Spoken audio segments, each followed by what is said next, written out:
interrupt our program to bring you this important message. This is not a drill. This is an emergency. We knew the world would not be the same. Few people laughed. Few people cried. Most people were silent. I'm Tommy Salmons. This is Year Zero. Now I am become death, the destroyer of worlds.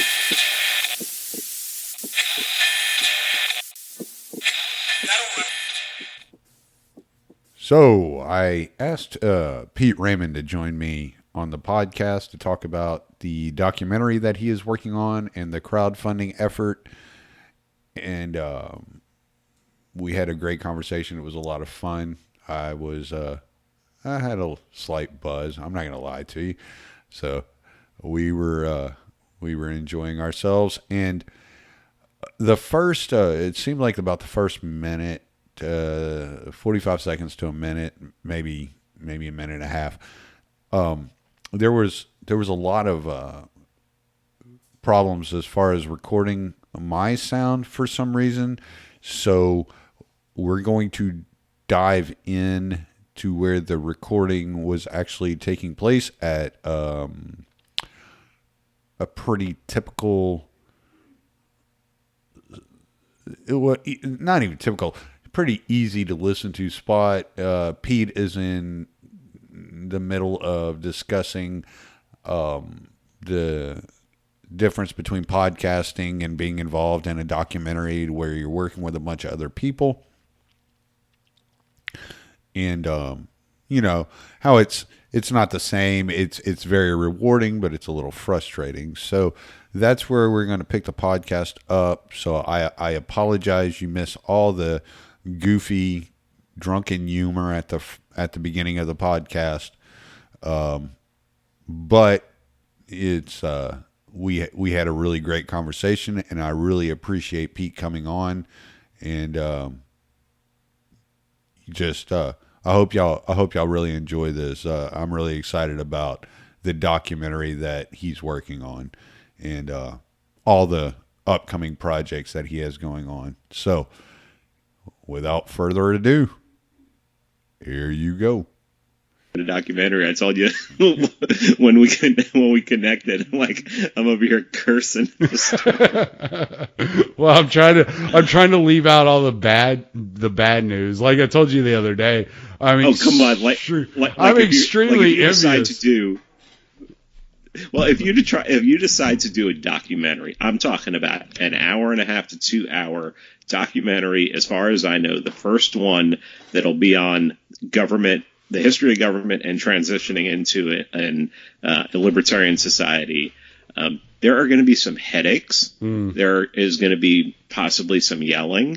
And, when you have, when you're dealing with humans, of course, there's going to be some issues, but, it is a lot of fun. I'm very excited about it.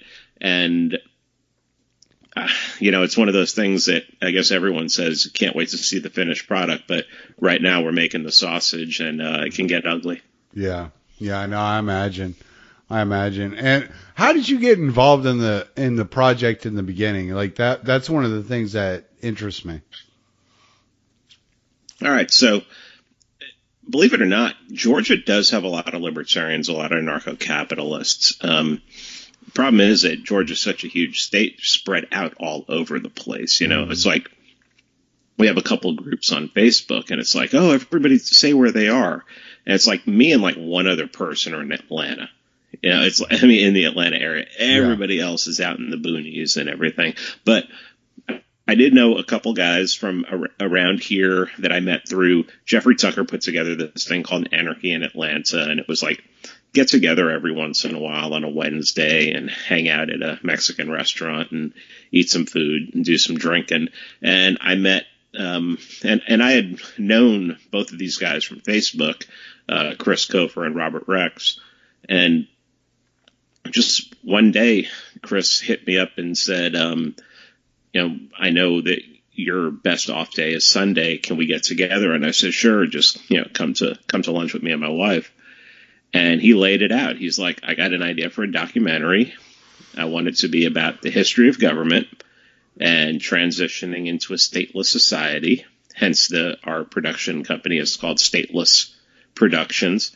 The documentary was originally going to be called Stateless, but there actually is another documentary. There's a couple documentaries called Stateless, but one right now is in the process of shooting. And because of that, I've gotten to know those people because Thaddeus is part of that. Thaddeus Russell is part of that group. Right. And is part of that production. So, we've changed the name. But he basically said, look, we can do this.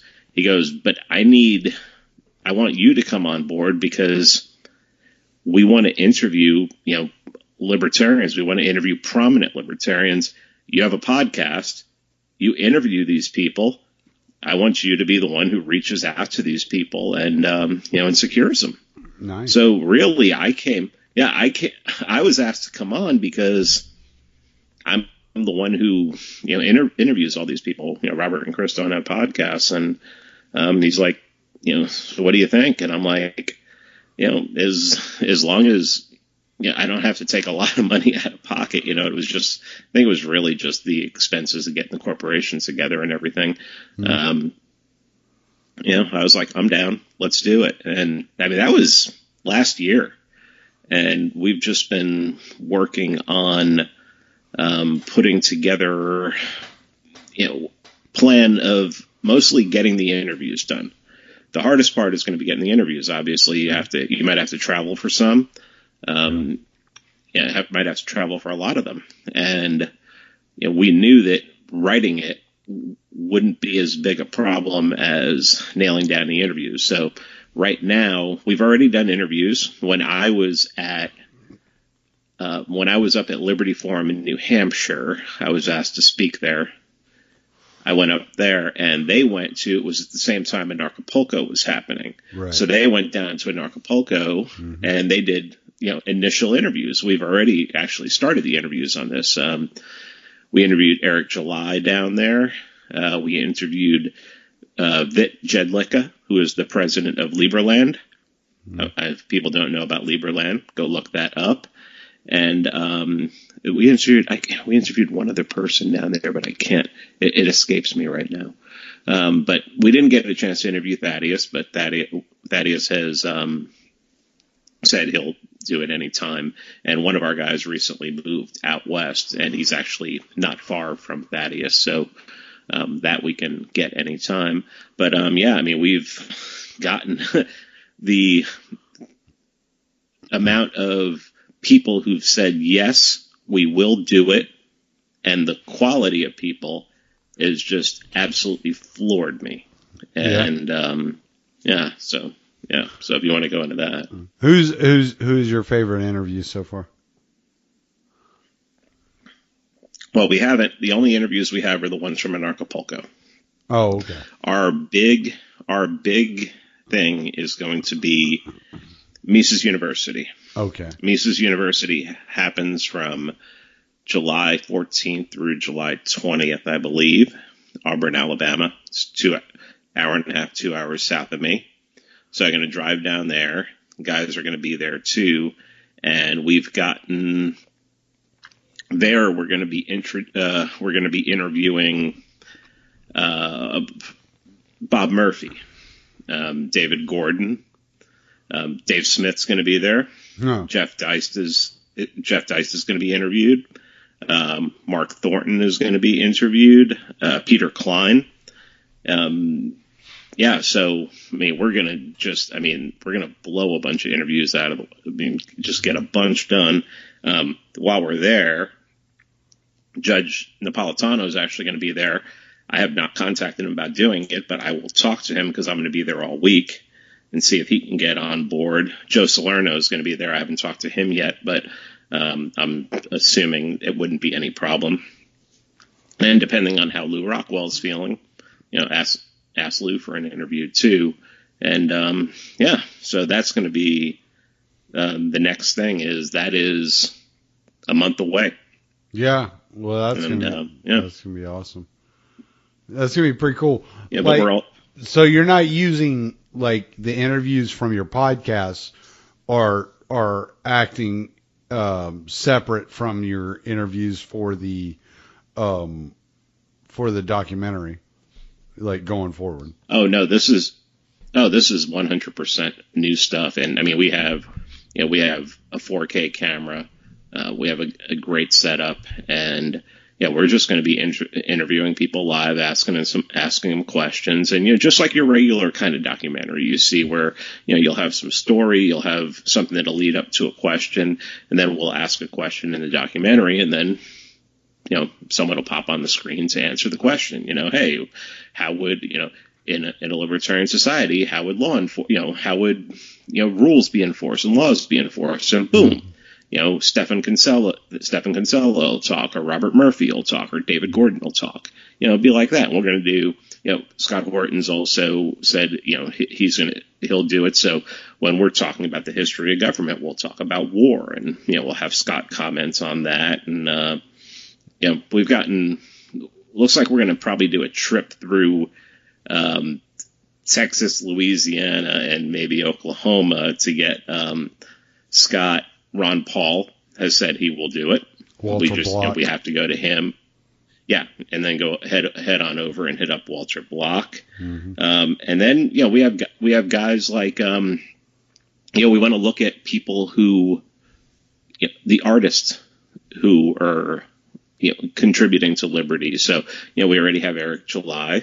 Dave Smith is a comedian. We're going to talk to him about that. And, how he uses that to get the liberty message out. Then we have guys like Dave Ballantyne and Nick Irwin from Black Market Memes on Facebook and the Enemy of the State's Dank Pod Stash. And we're going to talk to them about memes. And because memes are very important to the liberty movement, the online liberty movement. I mean, we have some of the best memes out there, so we're gonna talk to those guys, and So this is you're a meme. This is not. Why do you have to? You don't have to talk to anybody about memes. You're a meme master. Well, I mean, I'm going to be interviewed for it as well. But, Are you? I don't want to be the only one talking about that, because those guys, I bow to those guys. Those guys are amazing, and I'm not really that funny with my memes, and those guys are hilarious with their memes. Some of their memes are like belly laugh kind of things. So, yeah, well, I get all my memes from you, so. Anything you share, I'm the one. I'm fucking sharing too. And I probably stole half from them. So, right. Yes. But all right, so but yeah, I mean, this is a different side of you, and this is something that I think you should address at some point. All right, so you seem extremely excited about the documentary, but typically when it comes to your podcast, you're a very measured individual. All right, you're kind of almost robotic in some ways. My mom always says you sound like an engineer, right? And just the way that you approach things. So how is this different to you? Like, how are you, like, I can tell there's something different about it, about the way you're approaching it, but can you pinpoint, like, what is, like, different about a documentary versus the way you do your podcast every week? Netflix is not going to pick up my podcast. Netflix is going to pick this up. Okay. Amazon Prime is going to pick this up. That excites the hell out of me. So it's the exposure. The fact that, look, I can stay on Facebook all day. I can stay on Twitter all day in my own little bubble. No, you can't. And, you're kicked off of Twitter. You're not allowed to be on there. What are you doing on Twitter? What am I doing on Twitter? You think I can stay off of Twitter? You're not supposed to be on Twitter. I'm calling Jack. I stayed off for like I stayed off for like 48 hours, and then I was like, oh shit. Fuck this shit. But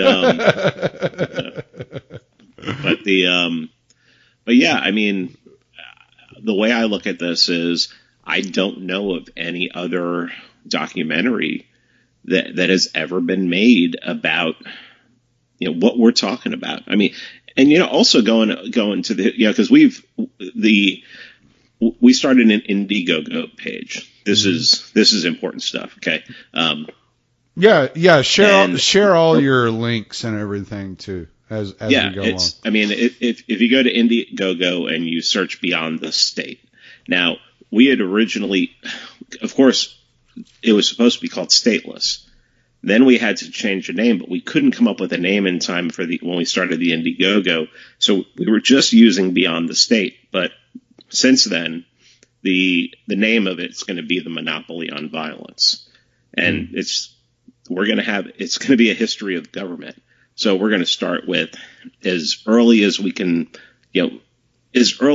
go back to how governments formed and how they've progressed through times, how they've regressed through times, all the way up into the modern, I look at the war state and the fiat money state.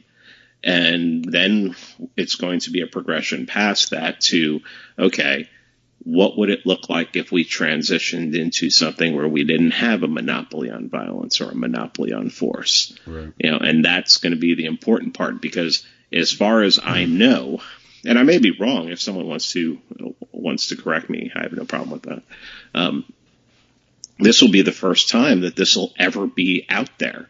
And the fact that someone could have done it 20 years ago and made VHSs and sold them online, that's only so far you can get out there. Someone could have done a very crude one 10 years ago and threw it up on YouTube. Well, but this is like a perfect time. It's a perfect storm time of being able to get 4K equipment for not very much, not insane amount of money, and to be able to track down some of the best anarchist thinkers in the world, and to have them in the film talking about how horrible government is and how we need to go beyond it, and then to paint a picture of what it could be like without it, that excites the hell out of me, because that's actually doing something. That's actually, you put that up on Netflix. People love Netflix documentaries. Mm-hmm. I know people who, I was talking with Bird and Carr from the Friends Against Government podcast the other day, and they're like, I start watching a documentary and I just go one after the other on Netflix. Yeah. And, we put that up there, especially with the name, the Monopoly on Violence, that's going to attract just the name is going to attract some people in. And then we start telling our story. Man, that's huge. Right. That's huge. There's going to be a lot of people who are going to think it's absolute insanity. People that'll have tons of questions.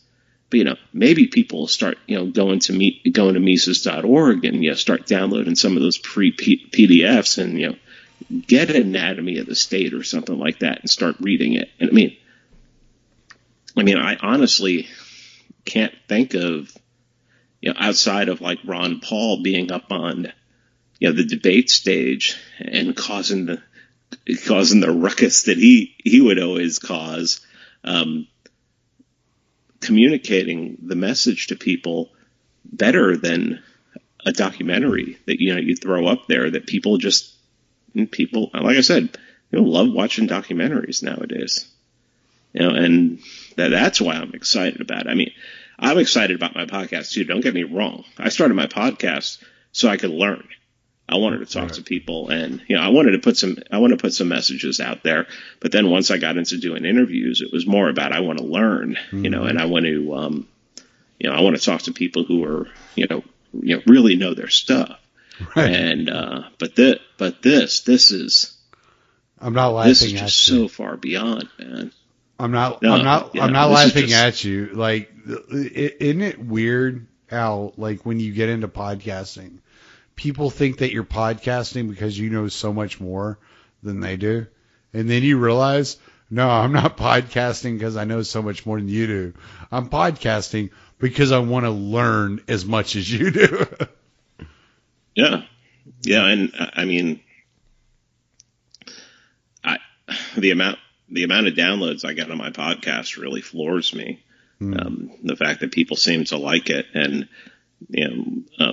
there's a page on Facebook right now that's doing like a bracket kind of facing off podcasts and like a kind of like a March Madness bracket. Yeah. And I was in the first round. I was against Dave Rubin, and I beat Dave Rubin 89% to 11. Fuck that motherfucker. So, it's like, I mean, and people were commenting and saying this is no contest and everything like that. And I mean, it just tells me that people are as hungry for information as I am. Well, you think do a great job, man. You really do.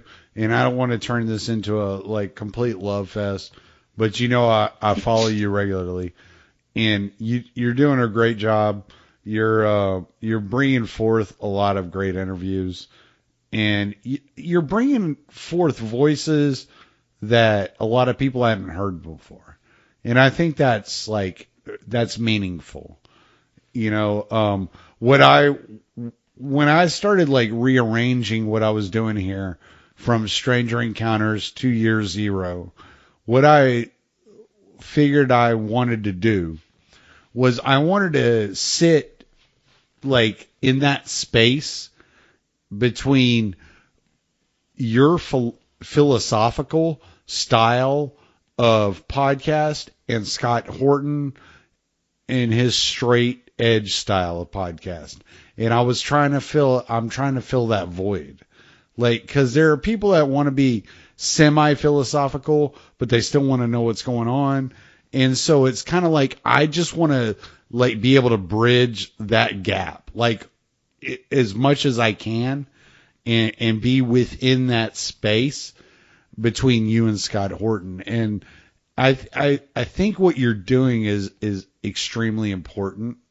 And even if people never heard of you before, you're as much of an intellectual as any of these people that people are familiar with, whether it's Noam Chomsky and yada yada yada. Like you're right up there doing the same type of work, just in a different format. And but to hear you talk about the documentary, and I know exposure has a lot to do with it. Like that meticulous, measured, just the way you approach your podcast, which there's nothing wrong with it, very informative. That's just not the same person as the person that's like, this documentary is going to kick your fucking teeth in. And I love it, man. I love to hear all these different layers of you coming out and really experiencing like the entire world as far as who's listening to you. And this is great. I appreciate it. Funny you brought up Chomsky. He's one of the few people who said no to me. Did he? To come on my podcast, yeah. That son of a bitch. I had it perfect too, man. I had the perfect. I mean, it was like I'm like, okay, I just want to talk to him about the subject of one of the books he wrote and everything, and it's like, and then Scott's like, hey, here's Chomsky, here's Chomsky's email address, and I'm like, holy shit, okay, I'm gonna do this. So I constructed a nice email to him, and then he came back and he's just like, this was like 3 months ago. He's just, I have no time to do this right now between school and everything else and everything. So maybe I need to hit him up again now. It's yeah. And it might have been and it was probably one of his people, but maybe I'll hit him up and see what he's doing over the summer. Yeah, no shit. But most of the no's I get are just complete non-answers. They just don't respond back. So I'm like, well, 3 months later, I'm still like, well, my fingers are crossed. The real Rick Ross is going to email me back. Like, whatever, man. You try to get Rick? I did. You try to get Freeway? Yeah, I did. That was one of the ones I was like super excited about trying to get, because I was like, that would be so fucking cool, you know. But everything you see on his website, it's like you have to pay so much, and I'm like, I'm not offering to pay you anything, man. I'm just asking you if you want to be on. So yeah. I didn't hear back from Dave Mustaine either. So fuck him, that ginger motherfucker.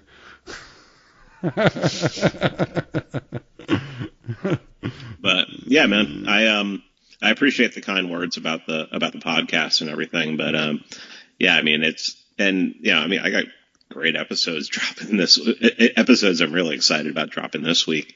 But I'm gonna be listening. I'm gonna be listening to your podcast all week next week, because I've been on vacation this week, so I haven't listened to any podcasts. I've just been hunting hogs, drinking beer, fishing, and hanging out.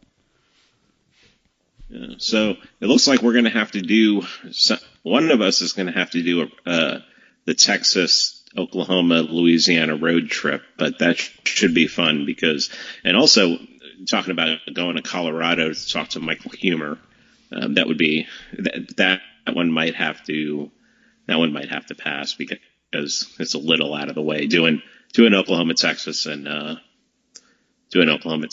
Louisiana, I think, is enough without Colorado. No shit. But I think But I did get a message earlier today.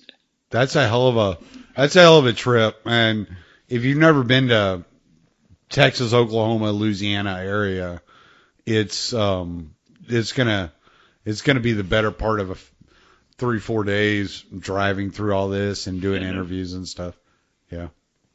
No shit. I mean, it's huge. I've been to Texas. I've been to Louisiana. I've never been to Oklahoma. So. Well, if any of y'all, whether it's you or somebody else coming through here, just let me know, and I'll see if I can't help out with accommodations in some way or shape or form. Nothing else. If they're going down I-10 to Louisiana, I can get my wife to cook somebody a meal. She's always happy to do that. So that's cool. But she's like, if I can't feed you, then I don't like you. That's her philosophy. So all right, yeah, man. This is happening, and I'm excited as hell, man. How's the crowdsource? How's that work? How does that? I've never crowdsourced anything. So we set up Indiegogo. Mm-hmm. Let me pull it up here. Give you it's in my not Twitter bio. Mm-hmm.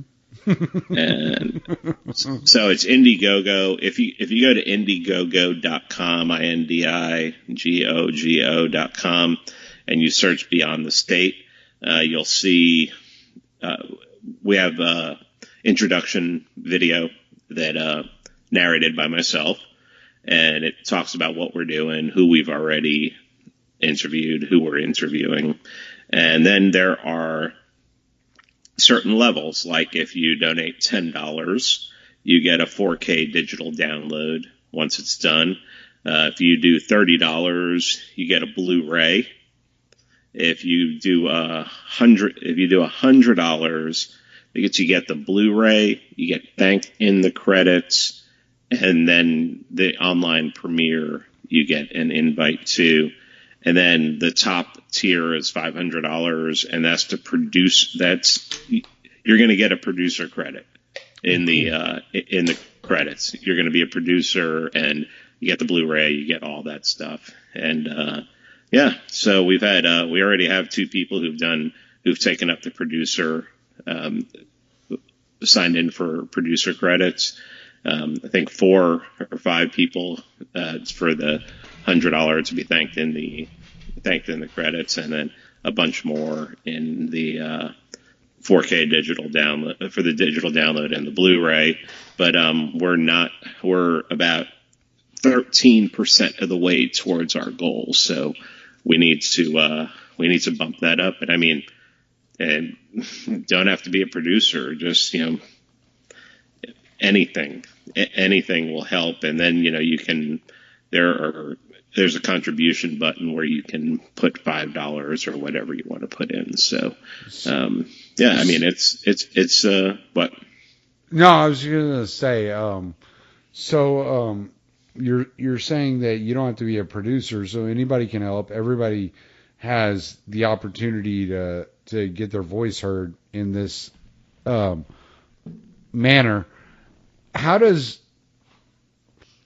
much are you looking to get? Like, what is your ultimate goal that's going to put y'all where y'all need to be?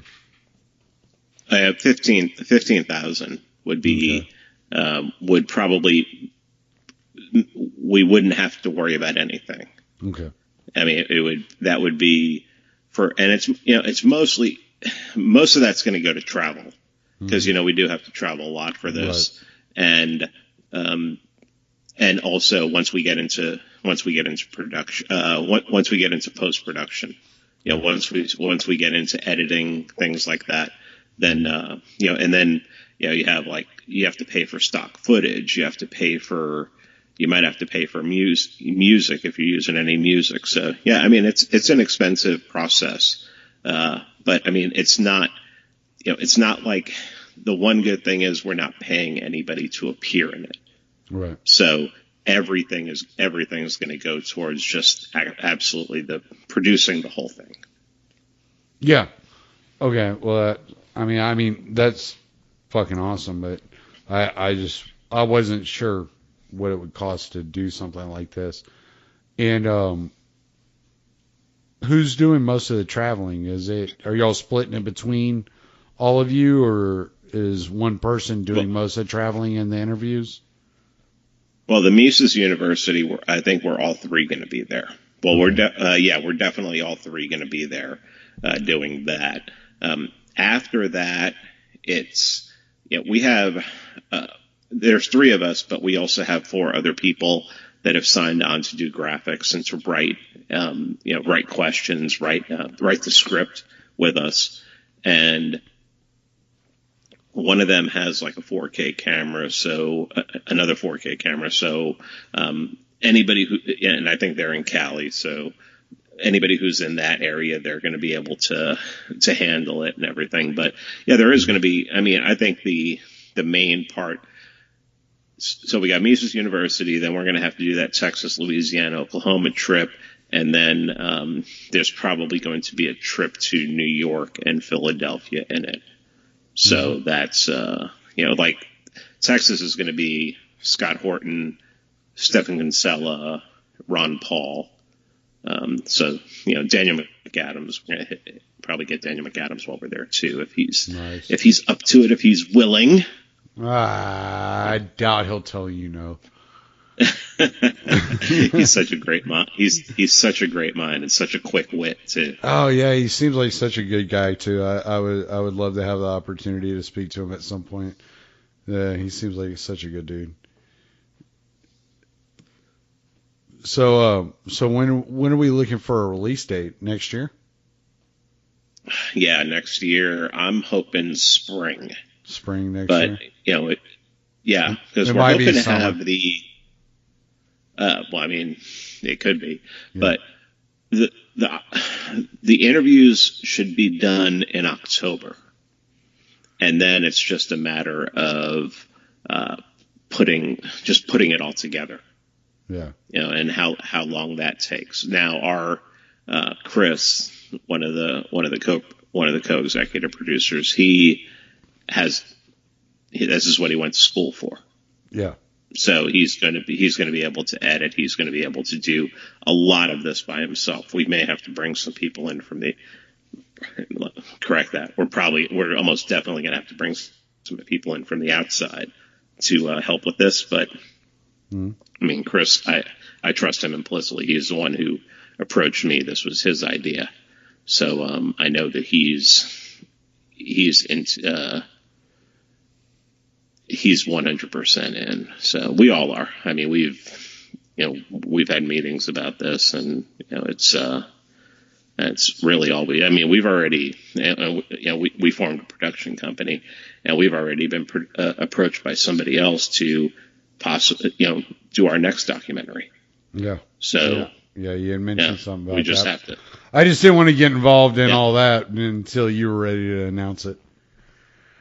Oh yeah, I'm not. I would never announce this documentary because this documentary will be way crazier than what we're doing because it will get it. This is not going to be theoretical. This is going to be like shit that happened in real life, like real documentary,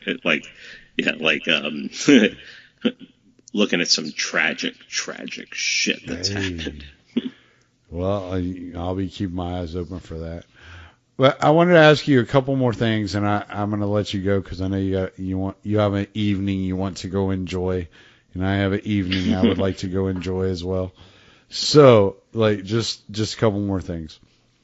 When it comes to podcasting and making a documentary, what is it that is so different, like, to you? Like, which one is? How are each of them worse than the other, and how are each of them better than the other? Podcasting isn't worse at all. I mean, podcasting is. I wouldn't say it's easy, but I mean, I've done it. I'm releasing episode 273 on Monday. Yeah, so, you're it's just awesome. We know. I hear you. But I mean, it's not difficult anymore. Right. The documentary. This is new. This is something I never thought I would do. It's not something I would have done unless somebody else approached me about it with the idea. And then I bought it full. I bought it. I bought into it, and I was like, all right, let's do this. And to be honest with you, for the first few months, I wasn't really excited about it. It just seemed like a ton of work, and I thought it was just going to be us three. And I'm like, if it's us three, we're going to be slaving away at this. And then 4 other people signed on, and that just took a lot of weight, a lot of the weight off and everything. Right. So we have people that are excited. We have a lot of people that are actually already excited about it. That are willing to contribute and do as much as they can. So I mean, to me, podcasting is. I mean, I wouldn't say it's old hat now. It still excites the hell out of me. I still get excited releasing episodes. But this is totally new and kind of scary. Well, I think what I'm getting at, like, did you when you went into starting to work on the documentary, did you look at some of the things that were happening and just be like, yeah, if I were just doing these interviews on my podcast, I wouldn't have to fucking deal with this bullshit? Or, like, because that's kind of how I view it. Working with a bunch of other people, I was just kind of like, I'd be better off just doing this alone in my own way. Like, did you have to deal with that at all? No, not at all. Oh, guys, good. I'm dealing with mature individuals. I mean, Chris has been a libertarian for 25 years, so something like that. Robert's been. I don't even know how long Robert has been doing it, but I mean, he puts out memes, and he's active. So we're three. Did he vote for Gary Johnson? Because I got to talk to him if he did. I don't know. I never asked him. To be honest with you, I would really be shocked whether if any of us have voted in over 10 years. All right. Well, all right. So the last thing I want to get to, man, I like I said, I think this is a really cool opportunity for people to get to know who you are. So, when it came to doing this, and somebody approached you about doing a documentary, when you started your podcast, when you wrote those books, did you ever think that you were going to be here? Be here where? Talking to Thomas Ammons? Yeah, well, yeah, I'm so fucking badass. No, like in Dude, the, dude, I love you. You're like one of my favorite people. So you're like you're like one of the only people I can rely on talking to who's not going to be full of shit. Who's just going to give me straight talk. No, but did you like really fucking believe, like you're like, okay, I'm going to write a book about memes and I'm going to start a podcast about libertarianism. Now you're making a documentary. Like, seriously, did you really believe this would ever happen the way it's happened? No, I mean, how do you know? All I knew in starting a podcast was, I think Tom Woods had said, if you get past 7 episodes, you'll be fine. So right. I basically pre-wrote 15 episodes, It's like, all right, I'm going to do this, And it was like, I think my first episode, when I first did it, I was on I did them on YouTube, and I think it was like 15 views. I think by the time I got to like the 10th episode, I was getting like 40 or 50 views. And it really wasn't until I wrote the first book and started doing interviews about it that people started really getting into the podcast. But yeah, I mean, to think that, just the kind of notoriety I get through the podcast is, really special. Because I would have never been invited to speak at Liberty Forum I was invited to speak at Porkfest this year. I just can't go. Right. Doing Mises University and everything just totally, took up my time. And then I'm going out of town 3 more times. I'm going to be in New York next Wednesday for the premiere of the Bubble documentary and everything. I'm going up for like 24 hours. Yeah. And then Mises University is going to be a full week out of town. Then I'm doing a full week in New York, the week that Dave Smith is debating Nick Sarwark at the Soho Forum. And then I'm probably going to go to the Soho Forum in December because I feel very responsible for that actual debate happening in December. So, yeah, the fact that I get asked to go and give talks, and people want my time and want my opinion on those. That's pretty amazing to me. It definitely wasn't something I thought would happen, but something I hoped would happen. But the documentary is something that is just next level to me. It's very important to me that this is a well-constructed look at the history of the state and why we must get out of it, why we must end it, and what society could be like. And if I can put that kind of product out there that people would be interested in seeing and could change a lot of people's minds, that would be absolutely incredible. Because you can only do so much to attract people to your podcast. Right. But if you're able to make something that gets put out onto the biggest streaming platform in the world, something big could happen. You're right. Yeah. And that's, and I was talking to Scott Horton about it, and he's like, you really think people are going to watch? I'm like, dude, all we do is put out a message and hope people hear it and grab onto it. If I can put that message out onto a platform that is, I don't even know how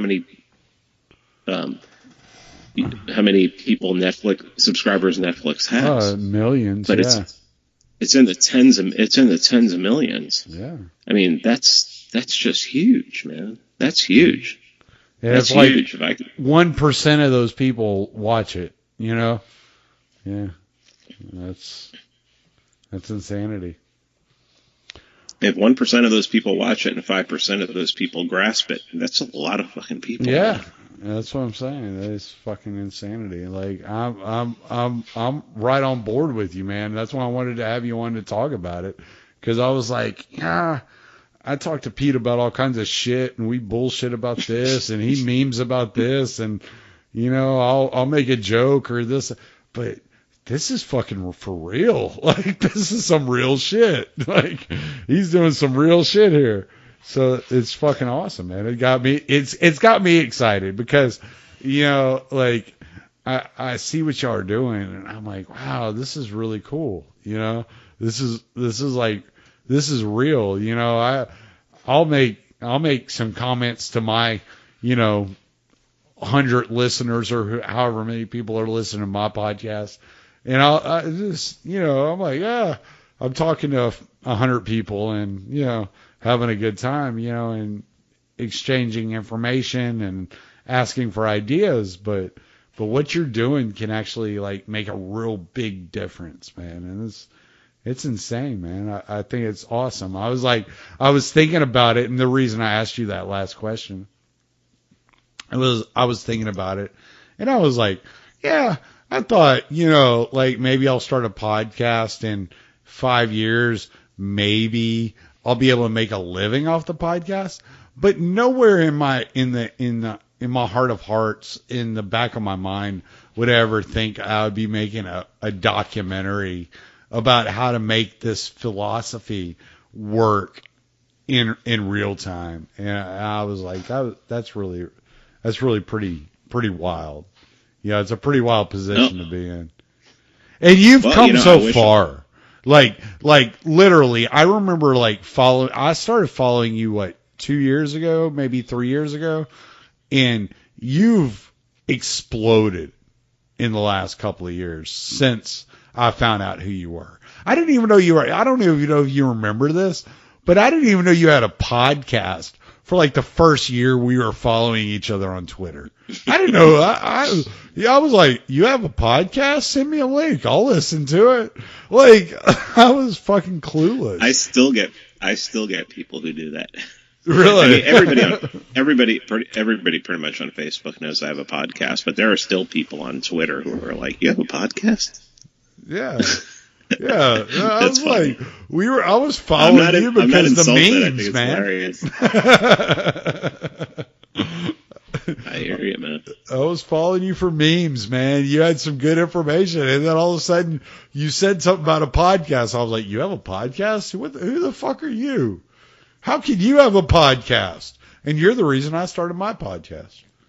So here we are. That's cool, man. You come full circle. Well, you know what's funny is for like the first year I had a podcast, I guess the first 6 months to a year, I was the meme guy with the podcast, and now I think I've been able to turn it around and say that I'm the podcast guy who posts memes. I hope so, and man. that's way more important. No shit, man, you do some great work. Like your interview with David Thibodeau was phenomenal. You've done some great stuff, man. I really enjoy your podcast. It's one of the few I make sure I listen to every week. So you just keep rolling, man. Whatever you're doing is working. I appreciate it, brother. All right, bro. Well, hey, I'm gonna let you go. That was the great Pete Raymond. I'm going to let him go now. I could talk to him all night, but we both got shit we want to do. I got some fishing to do, and he's got some extracurricular activities he wants to engage in, and we're going to have a good time, and I so appreciate you being on, man. Anytime, man. All right, brother. You have a good one.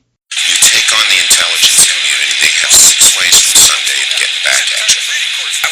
I was a CIA director. We lied, we cheated, we stole. We had entire training courses. It reminds you of the glory of the American experiment. You take on the intelligence community. They have 6 ways from Sunday of getting back at you. I was a CIA director. We lied, we cheated, we stole. We had entire training courses. It reminds you of the glory of the American experiment.